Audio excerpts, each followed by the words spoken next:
22 senators, 1 PUV modernization program put on hold. Ito ay article ng Inquirer.net.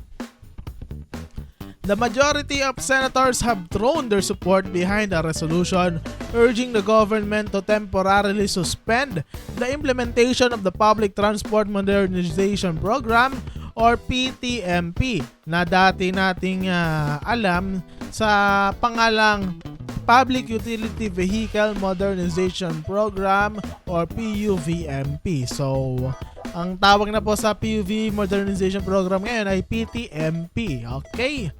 To pave the way for a review and also address issues raised by transport groups. So, kaya maraming nagpapahinto muna sa modernization program na ito is para maayos yung batas. yun yung balak nila.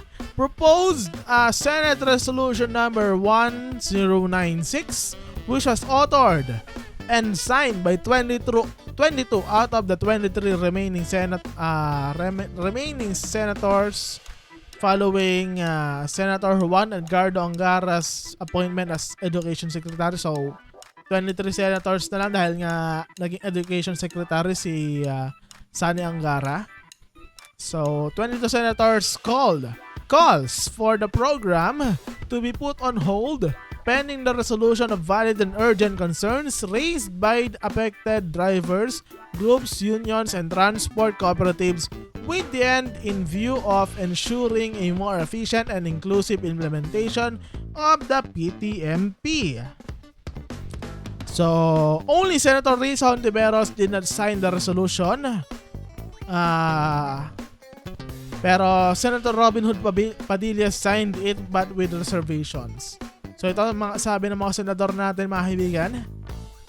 There is an urgent need to thoroughly ano ba? Nangyari sa akin? Ulitin natin sinabi nila. Nakadigay na ako eh.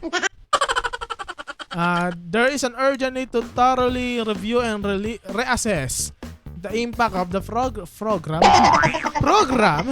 to alleviate the fears of the drivers and transport operators who will be directly burdened by its implementation.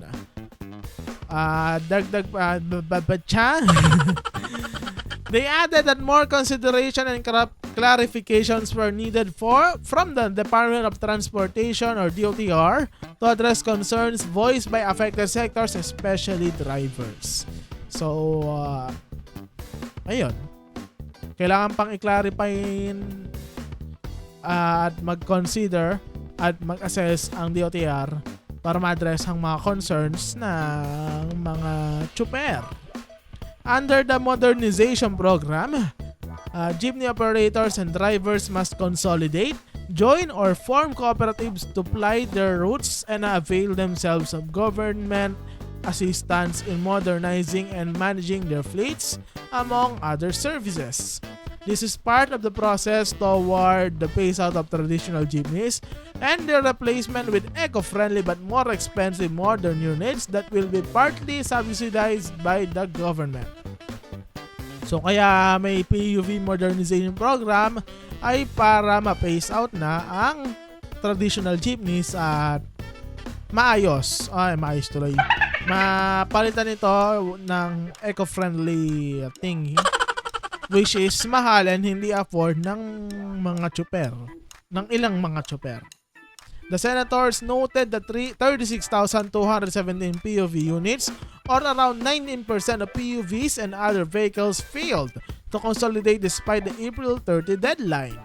They attributed this to the government's failure to properly educate drivers, operators, and transport groups about the program, as well as the burden of financing the cost of modern PUVs, which greatly exceeds the financial capacity of drivers and operators. So mga kaibigan, 36,000 na PUV units ang hindi nagparehistro o nagpa-consolidate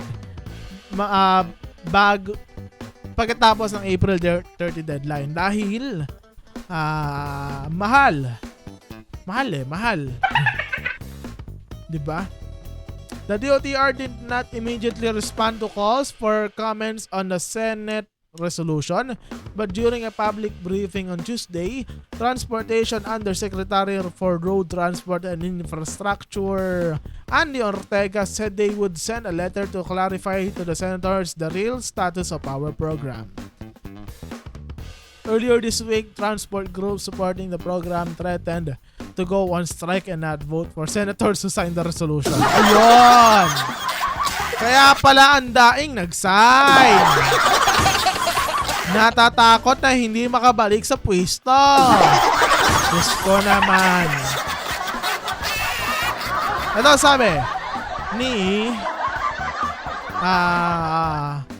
Andy Ortega na isang Transportation Undersecretary for Road Transport and Infrastructure. They are feeling both sadness and anger because they are the majority and they have embraced the program. They already invested a lot of time and money because they believe in the program of the government. So ayun, ano masabi nyo sa paghinto muna sa PUB Modernization Program?